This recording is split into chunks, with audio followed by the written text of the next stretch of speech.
Good morning everyone. मैं हूं मोनिका यादव। आपका स्वागत है मेरे YouTube channel chemistry learning with Monika Yadav में। तो हमारा उपसह संयोजन यौगिक चैप्टर चल रहा था, जिसके मैंने 2 लेक्चर आपको प्रोवाइड करा दिए हैं। फर्स्ट लेक्चर में हमने द्विक लवण और उपसह संयोजन यौगिक के बारे में समझा, और सेकेंड लेक्चर में हम लोगों ने केंद्रीय धातु परमाणु के बारे में पढ़ा।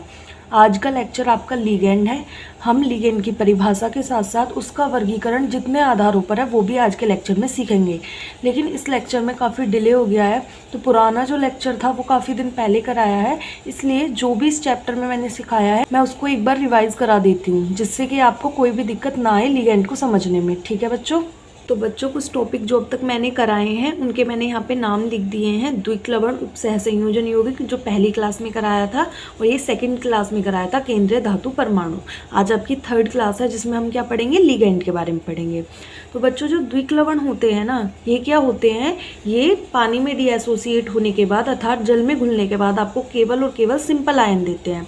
उपसह संयोजन यौगिक सिंपल आयन तो देते हैं, लेकिन सिंपल के साथ कॉम्प्लेक्स आयन भी देते हैं। ठीक है, द्विक लवण और उपसह संयोजन यौगिक में यही अंतर होता है। द्विक लवण सिंपल आयन देता है जल में घुलने पर, और उपसह संयोजन यौगिक कॉम्प्लेक्स भी देता है, यानी जटिल आयन भी देता है।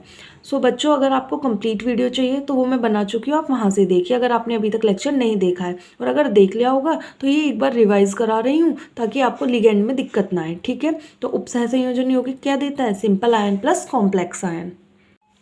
यहाँ मैंने ऊपर फिटकरी लिखा है और नीचे एक फॉर्मूला लिखा हुआ है। ठीक है, इसका नाम होता है पोटेशियम फेरोसाइनाइड। ठीक है, क्या बोल रही हूँ मैं, पोटेशियम फेरोसाइनाइड। और ये फिटकरी का फॉर्मूला मैंने आप लोगों को बता रखा है, याद कर लीजिए। K2SO4 इंटू Al2SO4 की होल थ्राइस और इंटू में 24H2O। तो जब आप इसको पानी में घोलते हो ना बच्चों, इसको क्या करते हो, पानी में घोलते हो, तो ये सरल आयन देता है, यानी K प्लस में SO4 2 माइनस, प्लस में Al3 प्लस और SO4 2 माइनस, है ना। इसी तरीके से प्लस में 24H2O। तो ये सारे आयन आप लोग देख रहे हो सिंपल आयन है। बैलेंस आपको करना बता दिया था, 2 यहाँ पर है तो 2 लगा लोगे, है ना। तो ये सब लास्ट क्लासेस में करा चुकी हूँ, तो इसलिए ज़्यादा डेप्थ में नहीं बता रही हूँ। तो ये इस तरीके से सिंपल आयन देता है, इसको ही क्या बोलते हैं वो आप लोग, द्विक लवण बोलते हो। ठीक है, तो फिटकरी आपकी द्विक लवण होती है। और ये जो मैंने नीचे फॉर्मूला लिखा हुआ है, ये है आपका उपसह संयोजन यौगिक। क्योंकि जब मैं इसको पानी में डिसॉल्व करूँगी ना, तो ये क्या होगा, ये K+4 है तो 4 लगा देंगे, और FeCN6 में ब्रेक होगा। ठीक है, इस तरीके से। इधर अगर ये 4+ है ना, तो इसका मतलब ये 4- है। दोनों का सम कितना होना चाहिए, 0 होना चाहिए। तो ये 4+, तो इसका मतलब ये 4- है, तभी तो प्लस माइनस 0 होगा। ठीक है, तो हमें ये समझ में आता है कि जब हम इस वाले यौगिक को पानी में घोलते हैं तो ये सिंपल आयन भी दे रहा है, बट उसके साथ एक कॉम्प्लेक्स पार्ट है। भाई ये तो सिंपल नहीं है, ये ब्रेक नहीं होगा यहाँ से, ठीक है, कहीं से भी ये ऐसे ही रहेगा। तो ये सिंपल वाला पार्ट है और ये कॉम्प्लेक्स पार्ट है, तो इट मीन्स ये क्या है, आपका उपसह संयोजन यौगिक है। अब आपके कुछ इसमें ये जो टर्म है, कुछ ब्रैकेट के बाहर है, कुछ ब्रैकेट के अंदर है, कुछ उसके अंदर एक स्मॉल ब्रैकेट है उसके अंदर है, तो हम उन्हीं चीज़ों की स्टडी कर रहे हैं। जैसे ये वाला पार्ट है, ये आप देख रहे हो, ये इसके बाहर है ब्रैकेट के, और ये ब्रैकेट के अंदर है। तो ये जो बाहर वाला पार्ट है ना, इसको बच्चों बोलते हैं काउंटर आयन। क्या बोलते हैं, काउंटर आयन। ठीक है, एक है ब्रैकेट के अंदर, इसका नाम होता है समन्वय सत्ता, इंग्लिश में बोल देते हैं कोऑर्डिनेशन स्फीयर। ठीक है, क्या बोल देते हैं, कोऑर्डिनेशन स्फीयर। उसके अंदर भी आपको 2 चीज़ें दिख रही हैं, एक है ये और एक है ये। ठीक है, तो ये जो स्टार्टिंग में लिखा हुआ होगा, ये तो मैं आपको सिंपल लैंग्वेज में समझा रही हूँ। जो सबसे शुरू में है वो क्या होती है, केंद्रीय धातु परमाणु, जो मैं आपको लेक्चर में करा चुकी हूँ। ठीक है, तो मैंने वहाँ सही से बताया है कि होती एक्चुअली में वो क्या है। तो अभी आप इतना ही समझिए, जो स्टार्टिंग में लिखी है वो क्या है, केंद्रीय धातु परमाणु। और जो उसके साथ जुड़े हुए हैं, ये CN6 जुड़े हुए हैं, तो ये क्या है, ये है आपका लिगेंड। तो आज हम इसी को समझते हैं, लिगेंड एक्चुअली में है क्या। ठीक है बच्चों, तो स्टार्ट करते हैं अपना टॉपिक लिगेंड। उपसह संयोजन यौगिक में केंद्रीय धातु परमाणु के चारों ओर उपस्थित स्पीसीज जो आपका उपसह संयोजन यौगिक होता है, कैसा होता है उपसह संयोजन यौगिक, ऐसा होता है ना, K4FeCN6, वही एग्जाम्पल है। अभी मैंने बताया जो फर्स्ट में लिखा है वो केंद्रीय धातु परमाणु है। अगर अच्छे से समझना है तो इससे पहले वाला लेक्चर देख लीजिए। ठीक है, बार बार अगर बताऊंगी तो लेक्चर लंबे हो जाते हैं ज़्यादा, जो कि बिल्कुल भी ठीक नहीं है आपके लिए। लिगेंड पढ़ रहे हैं तो हम लिगेंड के बारे में ही समझेंगे। तो चारों ओर उपस्थित स्पीसीज, इसके चारों तरफ कौन है, ऑब्वियसली ये CN। तो ये जो चारों ओर उपस्थित स्पीसीज जो क्या करता है, केंद्रीय धातु परमाणु को, ये जो होता है ना केंद्रीय धातु परमाणु को, इसको इलेक्ट्रॉन पेयर उपसहसंयोजी बंध द्वारा प्रदान करता है। ठीक है, इस वर्ड को थोड़ा सा हटाइए अपने दिमाग में से, बस इतना समझिए, जो केंद्रीय धातु परमाणु को क्या देता है, इलेक्ट्रॉन पेयर देता है। ठीक है, क्या देता है, इलेक्ट्रॉन पेयर। बच्चों इलेक्ट्रॉन पेयर का मतलब होता है 2 इलेक्ट्रॉन। ठीक है, 2 इलेक्ट्रॉन मीन्स इस तरीके से आपने कहीं ना कहीं डॉट देखा होगा। ठीक है, जैसे मैं आपको बताऊं, आपने NH3 देखा होगा तो वो कुछ इस तरीके से होता है ना, होता है ना, यहाँ पे ऐसे 2 ये लगे होते हैं। ठीक है, इन 2 बिंदुओं को ही क्या बोलते हैं, ये जो 2 बिंदु टाइप होते हैं ना, इनको ही बोलते हैं इलेक्ट्रॉन पेयर। और ये एक इलेक्ट्रॉन पेयर है। एक क्यों है, क्योंकि ये 2 है और 2 को हम क्या बोलते हैं, एक जोड़ा बोलते हैं नहीं, तो पेयर का मतलब जो जोड़ा होता है, इसका मतलब ये एक इलेक्ट्रॉन पेयर है। तो जो लिगेंड होते हैं ना, वो बच्चों ध्यान रखना, एक इलेक्ट्रॉन नहीं देते, एक इलेक्ट्रॉन पेयर देते हैं। Both are different. एक इलेक्ट्रॉन पेयर मीन्स 2 इलेक्ट्रॉन और एक इलेक्ट्रॉन मीन्स ओनली एक इलेक्ट्रॉन। ठीक है, तो आई होप आपको क्लियर हुआ होगा। तो चलते हैं अपने टॉपिक पर। तो उन्हीं को क्या कहते हैं, लिगेंड कहते हैं। तो बच्चों जब लिगेंड इसको इलेक्ट्रॉन पेयर दे रहा है, ठीक है, जब आप किसी को कुछ चीज़ देते हो तो अपने हाथों से देते हो, है ना, तो ऐसे ही जब इलेक्ट्रॉन पेयर वो इसको दे रहा है, मीन्स किसको, केंद्रीय धातु परमाणु को दे रहा है, तो वो इसको एक बॉन्ड द्वारा देता है, जिस बॉन्ड का नाम होता है उपसहसंयोजी बॉन्ड। ठीक है, ये इजीली याद हो जाएगा। यौगिक कौन से पढ़ रहे हो, उपसहसंयोजी, तो बंध भी कौन सा बनता है, उपसहसंयोजी। और इस बंध को कैसे दर्शाते हैं, उपसहसंयोजी बंध को इस तरीके से दर्शाते हैं। ठीक है, लिगेंड इलेक्ट्रॉन पेयर देता है और मेटल उनको लेता है। ठीक है, तो ये वाला इधर को करना है और ये वाला उधर को करना है। ठीक है, यानी लिगेंड की तरफ ये वाला हिस्सा आना है और ये वाला मेटल की तरफ आना है, क्योंकि लिगेंड इलेक्ट्रॉन पेयर देता है, किसको देता है, मेटल को देता है। ठीक है, इसीलिए इसका नाम लिगेंड है। ओके बच्चों, तो आप लोग लिगेंड की परिभाषा समझ गए होंगे। उपसहसंयोजन यौगिक में जो केंद्रीय धातु परमाणु को इलेक्ट्रॉन पेयर दान देता है, उन्हीं को लिगेंड कहते हैं। और कौन से बॉन्ड द्वारा, उपसहसंयोजी बॉन्ड द्वारा। ठीक है बच्चों, तो ये मैंने यहाँ पे आपको एग्जाम्पल से समझाया है। ये एग्जाम्पल मैं बार बार वही ले रही हूँ, मैंने बता भी दिया था क्यों ले रही हूँ, ताकि आपको क्लियरिटी आ जाए एक ही एग्जाम्पल में। ठीक है, बार बार चेंज करूँगी, उसमें मैंने 2 लिगेंड ले लिए, 3 लिगेंड ले लिए, तो पहले ही कन्फ्यूज हो जाओगे। ठीक है, तो पहले एक लिगेंड से समझते हैं, क्योंकि इसमें एक ही लिगेंड है। ठीक है, लिगेंड मैं पहले बता चुकी हूँ, एक से ज़्यादा हो सकते हैं। केंद्रीय धातु परमाणु हमेशा एक ही होगा और उसके पास जितने भी होंगे, यहाँ CN है, कुछ भी हो सकता है, NO2 हो सकता है, और भी कुछ हो सकता है। ठीक है, जब IUPAC करेंगे ना तो बहुत ज़्यादा क्लियरिटी आ जाएगी। ओके बच्चों, यहाँ पे एक ही टाइप का लिगेंड है, इस एग्जाम्पल को बार बार मैं यूज़ कर रही हूँ। ठीक है, तो हम किस तरीके से लिखेंगे, Fe को बीचों बीच लिखेंगे, क्योंकि ये क्या है, धातु परमाणु, और नाम के आगे क्या लगा हुआ है, केंद्रीय, तो ये केंद्रीय धातु परमाणु है ना, तो इसको रखेंगे बीच में और CN को 6 को ऐसे लगा देंगे, लगा दोगे आप लोग। ठीक है, और मैंने आपको बता दिया ये निशान इधर को रखना है, वो उधर को रखना है, लिगेंड की तरफ। और कैसी बैलेंसी है इसके ऊपर, 4- तो 4- लगा देंगे। यहाँ पे मैंने बता दिया है CN क्या है, लिगेंड्स, और लिगेंड्स के आगे क्या लिख दिया है, लुईस क्षार। तो क्लास 11th में आपके क्या था, लुईस अम्ल और लुईस क्षार थे। तो लुईस अम्ल बच्चे वो होते हैं जो इलेक्ट्रॉन पेयर को एक्सेप्ट करते हैं। आप यहाँ पे भी लिख लीजिए, Lewis acid and Lewis base, है ना। तो एसिड का मतलब बच्चों क्या होता है, अम्ल, और बेस का मतलब होता है क्षार। हिंदी इंग्लिश में दोनों में लुईस है। तो लुईस एसिड क्या होते हैं, जो इलेक्ट्रॉन पेयर को क्या करते हैं बच्चों, एक्सेप्ट करते हैं। ठीक है, इधर जगह नहीं है, आप लोग लिख लेना, इलेक्ट्रॉन पेयर एक्सेप्ट। और लुईस बेस क्या करते हैं, इलेक्ट्रॉन पेयर डोनेट। ठीक है, तो ये लुईस थे, उन्होंने कहा था कि एसिड और बेस वो होते हैं, एसिड होता है जो इलेक्ट्रॉन पेयर को एक्सेप्ट करता है। ठीक है, not electron, electron pair means 2 electron कम से कम होनी चाहिए, और दूसरा भी होगा ना तो वो 4 होगा, 6 होगा, जोड़ों में चलेगा। ठीक है, तो इलेक्ट्रॉन पेयर तो आप समझ गए हो। तो लुईस एसिड इलेक्ट्रॉन पेयर को ग्रहण करता है और लुईस बेस उसको दान देता है। तो बेस देता है और एसिड ग्रहण करता है। तो अब लिगेंड क्या कर रहा है, आपका इलेक्ट्रॉन पेयर डोनेट कर रहा है, और किसको, मेटल को। तो इट मीन्स ये क्या हो गया, लुईस बेस हो गया अकॉर्डिंग टू दिस, है ना। तो और Fe क्या हो गया, क्योंकि वो एक्सेप्ट कर रहा है, तो ये क्या हो गया आपका, ये अम्ल हो गया। तो आपको इतना क्लियर हुआ होगा। अब लिगेंड्स का हम वर्गीकरण पे चलते हैं। अब हम पढ़ते हैं लिगेंड्स का वर्गीकरण। तो बच्चों लिगेंड्स का जो वर्गीकरण है ना आपके सिलेबस में, वो दो आधार पर है। एक है आवेश के आधार पर और एक है दाता परमाणुओं की संख्या के आधार पर। तो वो मैं अभी आपको आगे बताऊंगी। अभी पहले पढ़ते हैं आवेश के आधार पर लिगेंड कितने प्रकार के होते हैं। तो आप लोग जानते हो आवेश तो दो ही प्रकार का होता है ना, धनावेश और ऋणावेश, और एक तीसरी चीज और होती है जिसको बोलते हैं उदासीन। ठीक है, तो मैं आपको एक बात बता दूं, आप लोग क्या सोचते हो उदासीन का मतलब क्या होता है? ना प्लस ना माइनस, सब लोग ऐसे ही सोचते हैं ना, उदासीन जिस पे ना प्लस हो ना माइनस हो, बट एक्चुअली में ऐसा नहीं होता। ठीक है, उदासीन का मतलब ध्यान रखना जो मैं आपको बता रही हूँ, उदासीन का मतलब हमेशा उससे होता है जिस पर जितना प्लस हो, ठीक है, उतना ही क्या होना चाहिए, माइनस होना चाहिए। तो उसको क्या बोलेंगे हम लोग? हम बोलेंगे उसको उदासीन। जितना प्लस उतना माइनस, ये इसको बैलेंस करेगा, ये इसको, ये इसको, ये इसको, है ना।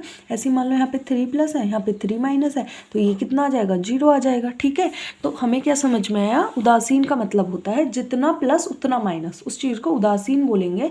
इसका अर्थ ये नहीं होता no plus and no minus, ठीक है, no positive charge and no negative charge, इसका ये मीनिंग नहीं होता बिल्कुल भी। ठीक है, तो आवेश के आधार पर कितने प्रकार के लिगेंड हो गए? 3 प्रकार के, धनावेशित, ऋणावेशित और उदासीन। ओके, तो धनावेशित लिगेंड कौन से होंगे? ये तो आप बिल्कुल नाम से ही समझ जाओगे, वो लिगेंड जिस पर प्लस चार्ज हो, धनावेशित, ऋणावेशित जिस पर माइनस चार्ज हो, उदासीन जिस पर कोई चार्ज नहीं हो। ठीक है, तो धनावेशित लिगेंड वो लिगेंड जिस पर धनावेश होता है। ठीक है बच्चों, तो ये तो ऐसी चीजें होती हैं जो नाम से ही याद हो जाएंगी। तो बस मेन क्या है यहाँ पर? मेन है आपको इनके नाम याद रखने कि कौन सा पॉजिटिव है, कौन सा नेगेटिव लिगेंड है, कौन सा उदासीन लिगेंड है। ठीक है बच्चों, तो धनावेशित लिगेंडों की संख्या काफी कम होती है प्रकृति में। ठीक है, तो कितने हैं? 3 ही मैंने यहाँ पे लिखे हैं, और भी हो सकते हैं कुछ, लेकिन मैंने 3 इसलिए लिखे हैं क्योंकि आपको ज़रूरत सिर्फ इतने की है। तो आप लोग सिर्फ उतना पढ़िए जितना से आपका काम चल जाए, फालतू के क्यों याद करते फिरेंगे, फिर आपको लगेगा वो आ गया वो आ गया, नहीं आएगा, जो आएगा इससे ही आ जाएगा धनावेशित में। ठीक है, तो अगर NO प्लस है, देखो N भी कैपिटल है, O भी कैपिटल है, okay, N for nitrogen, O for oxygen, और कैसा है? 1 प्लस चार्ज है, तो इसका नाम होता है नाइट्रोसोनियम। ठीक है, क्या होता है? Nitrosonium. H3O plus, I hope कि आपको इसका पता होगा। ठीक है, हाइड्रोनियम, ठीक है, क्लास 11th में खूब आता है ये हाइड्रोनियम। फिर है नेक्स्ट NH2 NH3 प्लस, इसका नाम होता है हाइड्रोजीनियम। ओके, तो ये 3 नाम है। तो आपको इसमें एक चीज़ दिखी होगी कि इन सब के पीछे EM लगा हुआ है। क्या लगा हुआ है? EM। देखो, नियम बोल दो आप, EM बोल दो, ठीक है, कुछ भी मान लो आप लोग। तो इन सब के नाम के पीछे क्या लगा? नाइट्रोसीनियम, हाइड्रोनियम, हाइड्रोजीनियम। तो आपको यहाँ से एक पॉइंट मिला कि जितने भी धनावेशित लिगेंड होते हैं उनके नाम के पीछे क्या लगा देते हैं हम लोग? EM लगा देते हैं। ठीक है, क्या लगा देते हैं? EM लगा देते हैं। तो मेरी बात आपको क्लियर है? तो धनावेशित लिगेंड हम लोग समझ गए हैं, वो लिगेंड जिन पर धनावेश हो, और ये कम होते हैं, इसलिए हमने यहाँ पे 3 ही लिया है, इनसे हमारा काम चल जाएगा। ठीक है, तो NO plus nitrosonium, H3O plus hydronium और NH2 NH3 प्लस हाइड्रोजीनियम, सब पे कितना चार्ज है? +1। ओके बच्चों, तो अब ऋणावेशित लिगेंड देख लेते हैं जो कि बहुत ज़्यादा मोस्ट इंपॉर्टेंट है। तो ये हैं आपके ऋणावेशित लिगेंड। सबसे पहले मैं आपको बता दूं, ऋणावेशित लिगेंड सबसे ज़्यादा इंपॉर्टेंट है क्योंकि सबसे ज़्यादा संख्या इनकी है। यहाँ तक कि आप ये मानिए कि मैंने अभी आधे ही इंक्लूड करे हैं, और इतना ध्यान रखना, इनसे आपका काम चल जाएगा। जितना मैं करा रही हूँ उससे काम चलेगा। एक आधा अगर आपको मुझे बताना पड़ेगा तो मैं तभी बता दूंगी। ठीक है, तो ज़्यादा के चक्कर में ये मत सोचो ये भी पढ़ लें वो भी पढ़ लें और याद कुछ हो नहीं रहा है। ठीक है, उतना पढ़ो जितना आप याद कर सको, जितना आप समझ सको, ताकि एग्जाम में कुछ तो लिख के आओ, कभी ये भी पढ़ लिया वो भी पढ़ लिया और पता चला एग्जाम में सब कुछ मिक्स कर रहे हो। ठीक है, तो वो चीज़ नहीं करनी है। जो पढ़ना है सॉलिड पढ़िए कि अगर इससे आ गया है ना तो इसको जरूर करके आएंगे, उसको नहीं छोड़ना, और इनको नहीं छोड़ना है क्योंकि IUPAC 5 मार्क्स में आएगी, और ये नहीं करोगे तो IUPAC बिल्कुल नहीं कर पाओगे। ठीक है बच्चों, तो ऋणावेशित लिगेंड तो आप जानते हो जिन पर ऋणावेश होता है। तो यहाँ पे मैं आपको एक बात बताती हूँ, जितने भी ऋणावेशित लिगेंड होते हैं ना, इनके नाम के पीछे O लगा देते हैं। क्या लगा देते हैं? O। ध्यान रखना, ऋणावेशित लिगेंड जिन पर ऋणावेश होता है, फर्स्ट है आपका CN। ठीक है, इसको क्या बोलते हैं? माइनस की वैलेंसी है, इट मीन्स ऋणावेशित लिगेंड है, इसको बोलते हैं साइनो। ठीक है, क्या बोलते हैं? साइनो या फिर साइनाइडो। मैं आपको बताऊं, CN का नाम आप लोग जानते हो, साइनाइड होता है। क्या होता है? साइनाइड। तो इसके नाम के पीछे O लगाना, क्या हो जाएगा नाम? साइनाइडो। ऐसे ही मैं आपको बोलूँ Br, तो Br के ऊपर भी तो माइनस होता है ना, ब्रोमीन जो होता है, तो उसका नाम क्या होता है? ब्रोमीन। तो आप उसके नाम के पीछे O लगाओगे तो ब्रोमीनो थोड़ी बोलोगे, नहीं बोल सकते ना, तो आप उसको ब्रोमो बोलोगे। ठीक है, या फिर ब्रोमाइडो भी बोल सकते हो। ओके, तो यहाँ पे साइनो बोलो, साइनाइडो बोलो, आपकी मर्जी है। ऐसे ही कुछ और होते हैं, आप इस पर ज़्यादा फोकस करो, इसी से हो जाएगा। ठीक है, बुक में अगर कहीं साइनाइडो लिखा है या साइनो लिखा है तो दोनों का मीनिंग एक ही है। ठीक है, इस चीज़ में आप ये मत सोचना हमारा गलत हो गया है। मैंने यहीं क्लियर कर दिया है आपको ये पॉइंट। मैं IUPAC सिखाऊंगी, वहाँ जाके कंफ्यूज मत हो जाना कि मैम ने साइनो लिखा है, बुक में साइनाइडो लिखा है। Both are same. ओके, तो CN minus cyano, OH minus को बोलते हैं हाइड्रोक्सो। ठीक है, सबके पीछे O आ रहा है बच्चों। C2O4 का नाम ऑक्जेलेटो। ओके, तो SO4 है, सल्फेट होता है, नाम क्या हो जाएगा, सल्फेटो। NO3 माइनस नाइट्रेट, और मैंने भी नाइट्रेट लिख दिया है, so it is nitrito. Okay, ऐसे ही NO2 है, NO2 माइनस क्या होता है, नाइट्रो होता है। NC, अब आप बोलोगे मैंने उल्टा लिख दिया है ना, तो मैंने बच्चों क्या पढ़ाया है, ऊपर आपको CN पढ़ाया है। ठीक है, अब मैं क्या बता रही हूँ, NC। तो इस टाइप के लिगेंड होते हैं जो एक दूसरे के उल्टे होते हैं, यहाँ CN यहाँ NC। तो ये जो होते हैं ना, इनको बच्चों क्या बोलते हैं, इनको बोलते हैं उभयधर्मी लिगेंड, जो कि बहुत मोस्ट इंपॉर्टेंट है, एग्जाम में आ सकता है। ठीक है बच्चों, तो यहाँ पे CN है, यहाँ पर NC है। मैंने डेफिनेशन लिखी है, आगे भी समझा दूंगी, बस यहाँ पे इतना समझ लीजिए। CN साइनो है ना, तो NC क्या हो जाएगा, आइसो साइनो हो जाएगा। ओके बच्चों, तो आगे चलते हैं। CO3 2 माइनस, वैलेंसी ध्यान रखना किस पर 1 माइनस है और किस पर 2 माइनस है। अभी तक 2 माइनस किस पर है, ऑक्सोलेटो पर और सल्फेटो पर, और CO3 पर भी है। ठीक है, यहाँ पर कार्बोनेटो, CO3 को क्या बोलते हैं, कार्बोनेटो। ओके, अब ये क्या है, SCN। CN आपका क्या होता है, साइनो। ठीक है, और S भी आ गया तो इसके लिए भी वर्ड आएगा, तो वो हो जाता है थायोसाइनेटो। क्या आ जाता है, थायोसाइनेटो। थायो वर्ड सल्फर के लिए आता है। ठीक है, इसका उल्टा भी एग्जिस्ट करता है। ये SCN है ना, इसका दूसरा होता है NCS। ठीक है, NCS क्या होता है, आइसो थायोसाइनेटो। ठीक है, समझ गए ना आप लोग, ये थायोसाइनेटो है। तो जो आपको लगे ना वो उल्टा लिखा हुआ है NCS, ये मत सोचना ये बुक में उल्टा लिखा हुआ है या गलती से मिसप्रिंट हो गया, नहीं, वो आइसो लगा के बोल देना। ठीक है, वो बताऊंगी मैं अभी आपको कि होते क्या है। ठीक है बच्चों, तो थोड़ा सा पेशेंस रखो, क्योंकि डेफिनेशन लिखी है तो वहीं बता दूंगी, वीडियो खामोखा बहुत लंबी हो जाती है। ठीक है, तो नेक्स्ट है आपका CH3COO माइनस, एसीटेटो।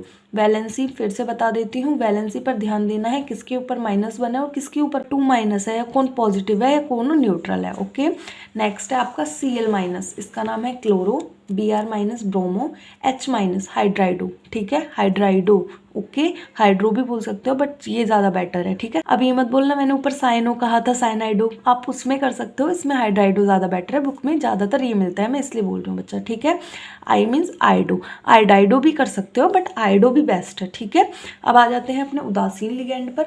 उदासीन लिगेंड कौन से लिगेंड होते हैं, मैंने डेफिनेशन नहीं लिखी है। ठीक है, क्योंकि आप इतने समझदार हो, लिख सकते हो, जिन पर कोई चार्ज नहीं होता, या फिर जितना प्लस होता है उतना माइनस होता है। ठीक है, तो मैंने 4 को इंक्लूड किया है, याद हो जानी चाहिए, इन्हीं की ज़रूरत पड़ेगी, औरों की ज़रूरत अगर एक आधों की मुझे दिखेगी पड़ेगी तो मैं आपको लिखवा दूंगी, आप लोग ज़्यादा टेंशन मत लीजिए। तो आपका H2O है, इसको बोलते हैं aqua, NH3 amine, CO carbonyl और NO नाइट्रोसिल। ध्यान रखना मैंने NO प्लस भी बताया था आपको, है ना, NO प्लस किस में था, आपका वो धनावेशित लिगेंड में था, जिसका नाम क्या था, नाइट्रोसीनियम, और NO का क्या है, नाइट्रोसिल है। जब बैलेंसी 0 होगी तो उसको नाइट्रोसिल बोलेंगे। ठीक है, CO को कार्बोनिल, NH3 को एमाइन और H2O का aqua.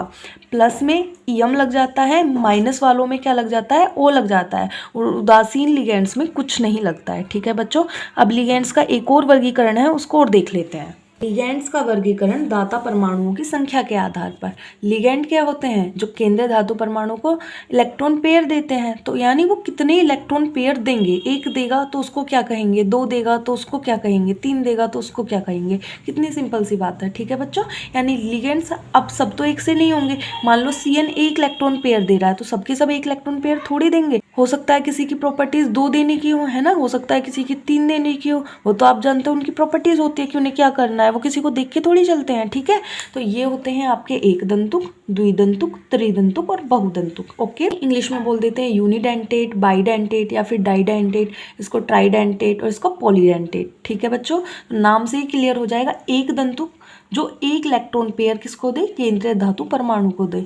द्विदंतुक 2 electron pair, that means 4 electron दे। तो पेपर में 4 इलेक्ट्रॉन नहीं लिख के आने हैं, 2 इलेक्ट्रॉन पेयर। ठीक है, मैं आपको बता दूं, बच्चे क्या बोलते हैं, मेरे पास जो ऑफलाइन भी बच्चे आते हैं ना, तो वो लोग बहुत दिमाग चलाते हैं। मतलब उन्हें ये रहता है इतने क्वेश्चन पूछ लें जो मैम भी कंफ्यूज हो जाएं। तो वो मेरे से पूछते हैं कि अगर मैम हमने एक इलेक्ट्रॉन पेयर की जगह ये लिख दिया 2 इलेक्ट्रॉन, तो क्या हमारा गलत कर देगा एग्जामिनर? अरे क्यों लिखना है 2 इलेक्ट्रॉन, जब मैं बोल रही हूँ 1 इलेक्ट्रॉन पेयर लिखो, ये ज़्यादा सही है ना। आप इसमें ज़्यादा दिमाग चलाने से अच्छा है कहीं और जाके याद कर लो, जो याद नहीं हो रहा है उसमें दिमाग लगाओ। फालतू का इसलिए दिमाग नहीं लगाना है। अगर मैंने इलेक्ट्रॉन पेयर बोला है तो इलेक्ट्रॉन पेयर ही लिखना है। इलेक्ट्रॉन पेयर का मतलब एग्जामिनर भी जानता है 2 इलेक्ट्रॉन है, 1 का मतलब 2 का मतलब उसको भी पता है 4 इलेक्ट्रॉन है। तो आपको 4 इलेक्ट्रॉन 6 इलेक्ट्रॉन नहीं लिखना है, आपको क्या लिखना है, इलेक्ट्रॉन पेयर का यूज़ करना है। ठीक है, तो एक दंतुक का मतलब 1 इलेक्ट्रॉन पेयर देने वाला लिगेंड, द्विदंतुक का 2 इलेक्ट्रॉन पेयर, 3 का 3 वाला, और बहुदंतुक का जो बहुत सारे दे यानी 2 से ज़्यादा दे रहा है उसको हम बहु में गिन देंगे।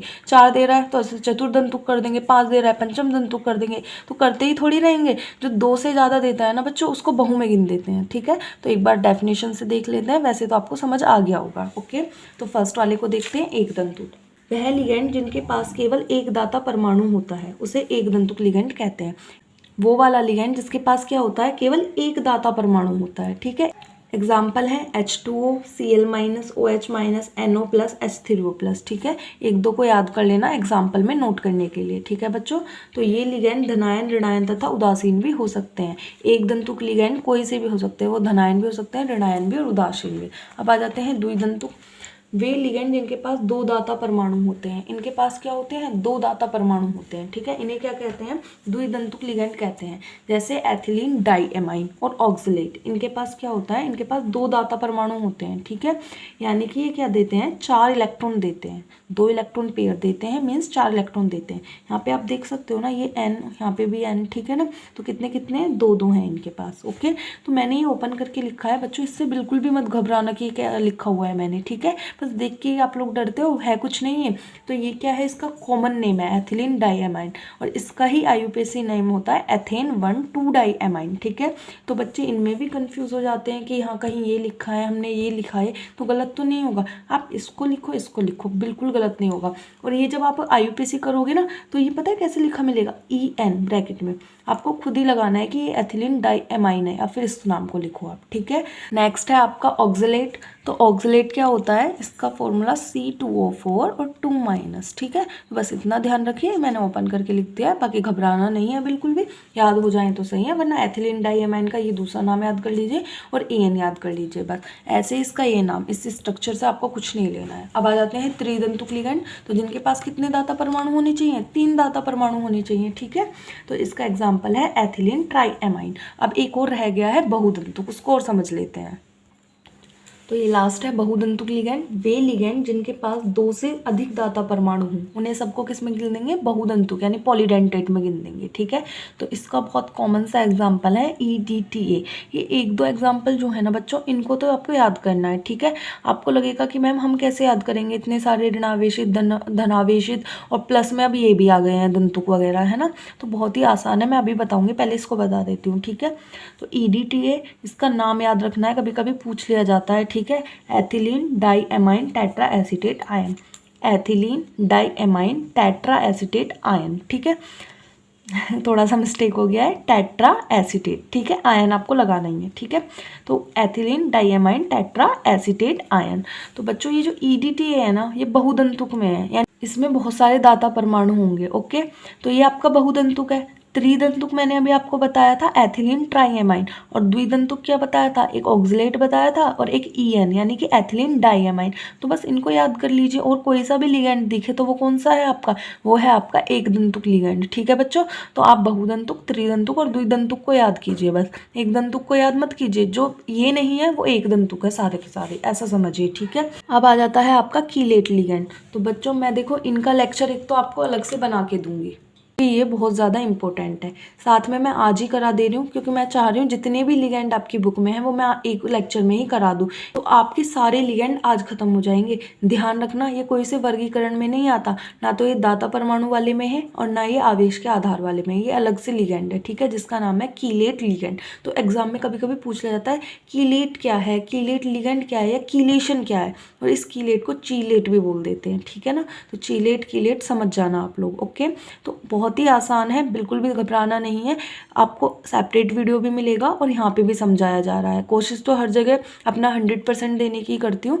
जब बहुदंतुक लिगेंड मतलब जिसके पास बहुत सारे दाता परमाणु हों, जैसे एग्जाम्पल में आप EDTA को ले सकते हो, है ना। 2 या 2 से अधिक दाता परमाणुओं द्वारा धातु आयन से जुड़ता है। तो कैसे जुड़ता है? 2 या 2 से अधिक दाता परमाणुओं द्वारा धातु आयन से जुड़ता है। भाई जुड़ेगा तभी तो देगा। जो बहुदंतुक लिगेंड उसके पास क्या होता है? उसके पास तो होते ही हैं 2 से ज़्यादा दाता परमाणु, ठीक है। तो एक चक्रीय वलय का निर्माण होता है। तो जब वो देने के लिए केंद्रीय धातु परमाणु से जुड़ता है ना बच्चों, तो एक रिंग बन जाती है, ठीक है। क्या बन जाती है? एक रिंग। और उस रिंग को क्या कहते हैं? कीलेट। तो अगर एग्जाम में कीलेट ही आता है तो सिर्फ इतना लिखना है, ठीक है। तो ये कीलेट होता है। ओके, कीलेट क्या है? जब बहुदंतुक लिगेंड 2 या 2 से दाता परमाणुओं द्वारा केंद्रीय धातु से जुड़ता है तो वो उसको क्या देगा? वो तो उसको इलेक्ट्रॉन पेयर देगा ना। तो जब इलेक्ट्रॉन पेयर देता है ना तो एक रिंग बन जाती है और उस रिंग को क्या कहते हैं? कीलेट कहते हैं। और जो इस प्रकार के लिगेंड होते हैं ना, जो वो दे रहे हैं, है ना, तो उसको क्या बोलेंगे? कीलेट लिगेंड, क्योंकि वो कीलेट का निर्माण करते हैं। उस रिंग को कीलेट बोलते हैं और वो जो लिगेंड उसका निर्माण कर रहे हैं उनको बोलते हैं कीलेट लिगेंड। और आ जाए कीलेशन क्या है, तो इस प्रक्रिया को क्या कहते हैं? कीलेशन कहते हैं। तो कितना सिंपल है, 3 क्वेश्चन हो गए और पूछ लिए जाते हैं, ऐसे हल्के में मत लेना इन क्वेश्चन को, ठीक है। तो एग्जाम्पल है एथिलीन डाइएमाइन और एथिलीन ट्राइएमाइन और EDTA। ये द्विदंतुक है, ये त्रिदंतुक है और ये आपका बहुदंतुक है। तो ये लोग क्या करते हैं? ये लोग जब केंद्रीय धातु परमाणु को इलेक्ट्रॉन पेयर देते हैं तो एक रिंग बन जाती है। तो उस रिंग को कीलेट कहते हैं। जो लिगेंड है उसको कीलेट लिगेंड कहते हैं। जो केंद्रीय धातु परमाणु होती है इसको कीलेट धातु परमाणु भी बोल दिया जाता है और इस प्रक्रिया को क्या बोल देते हैं? कीलेशन कहते हैं, ठीक है। अब एक और लास्ट टॉपिक बचा है उभयदंतुक लिगेंड। तो ध्यान रखना बच्चों, इस पे भी IMP डाल लीजिए और इस पे भी IMP डाल लीजिए, ठीक है। एग्जाम में सबसे ज़्यादा पूछने के चांस अगर लिगेंड के हैं तो वो लिगेंड की परिभाषा या फिर कीलेट लिगेंड और उभयदंतुक लिगेंड में से है, ठीक है बच्चों। तो इसकी डेफिनेशंस और देख लेते हैं। लेक्चर थोड़ा लेंथी हो गया है पर घबराना नहीं है, समझ में आ जाएगा। वह लिगेंड जिनके पास 2 या अधिक दाता परमाणु उपस्थित होते हैं। इसमें भी वही है, ऐसा लिगेंड होना चाहिए जिसके पास 2 या 2 से ज़्यादा क्या होने चाहिए? दाता परमाणु उपस्थित होने चाहिए, परंतु परिस्थिति के अनुसार उनमें से किसी भी दाता परमाणु के द्वारा उपसहसंयोजक बंध बनाया जा सकता है। लेकिन पता है उसमें 2 हैं, एक ही लिगेंड है, उसके पास क्या है? 2 दाता परमाणु है, लेकिन वो अपनी परिस्थिति के अनुसार क्या करता है? कभी कोई दे देता है इलेक्ट्रॉन पेयर तो कभी कोई सा दे देता है। तो उनको क्या कहते हैं? उभयदंतुक लिगेंड कहते हैं। ये जो वर्ड है ना उभय, उभय का मतलब होता है दोनों, ठीक है। दोनों समझते हो? जैसे आपने पढ़ा होगा स्थलचर प्राणी, जलचर प्राणी और एक पढ़ा होगा उभयचर प्राणी, ठीक है बच्चों। तो स्थलचर जो स्थल में रहते हैं, जैसे शेर हो गया, चीता हो गया, मनुष्य होगा, कहाँ रहते हैं हम लोग? स्थल। स्थल का मतलब जमीन। और एक होते हैं जलचर जो केवल और केवल पानी में रहते हैं, जैसे फिश को पानी से निकालोगे तो वो मर जाएगी, है ना। लेकिन एक होते हैं उभयचर। उभयचर का मतलब जो पानी में भी रह लेंगे और कहाँ? स्थल पर भी रह लेंगे। तो आप लोग बहुत अच्छे से इनके एग्जाम्पल जानते हो, है ना। तो मेंढक हो गया, आपका क्रोकोडाइल हो गया, कछुआ हो गया, तो ये सारे क्या होते हैं? ये आपके उभयचर होते हैं। तो सेम उभयदंतुक का मतलब ये होता है उसके पास क्या होना चाहिए? 2 या 2 से ज़्यादा दाता परमाणु हो और परिस्थिति के अनुसार क्या करता है? कभी कोई सा दे देता है, कभी कोई सा, यानी दोनों के पास है, ठीक है। उन्हीं को क्या कहते हैं? उभयदंतुक लिगेंड कहते हैं। तो अब इसका एग्जाम्पल समझते हैं। तो मैंने ये एग्जाम्पल लिया है SCN का। ये SCN क्या होता है? मैंने पीछे बताया था। SCN को बोलते हैं थायोसाइनेटो, ठीक है। ये थायो है, ये साइनेटो है, ठीक है। आयन में N व S दोनों ही दाता परमाणु हैं। इसमें N भी दाता परमाणु है और S, यानी इसके पास भी इलेक्ट्रॉन पेयर है और इसके पास भी इलेक्ट्रॉन पेयर है। लेकिन क्या करते हैं? परिस्थिति के अनुसार करते हैं। जो करते हैं परिस्थिति के अनुसार इसका S परमाणु, जो S का मतलब है बेटा सल्फर, ठीक है। मैंने यहाँ पे थोड़ा शॉर्ट में लिखा है क्योंकि जगह नहीं थी, ठीक है। तो सल्फर परमाणु, ये Cb का मतलब कोऑर्डिनेशन बॉन्ड, यानी उपसहसंयोजी बंध, ठीक है बच्चों। लिख लेना आप लोग अगर आपको Cb ना समझ में आए। उपसहसंयोजी बंध Cb इसलिए लिखा है क्योंकि कोऑर्डिनेशन बॉन्ड। तो S परमाणु कोऑर्डिनेशन बॉन्ड बनाकर MSCN थायोसाइनेटो संकुल बना सकता है। मैंने अभी बताया था SCN को क्या कहते हैं? S फॉर थायो, सल्फर के लिए आता है थायो वर्ड, CN फॉर साइनेटो, ठीक है।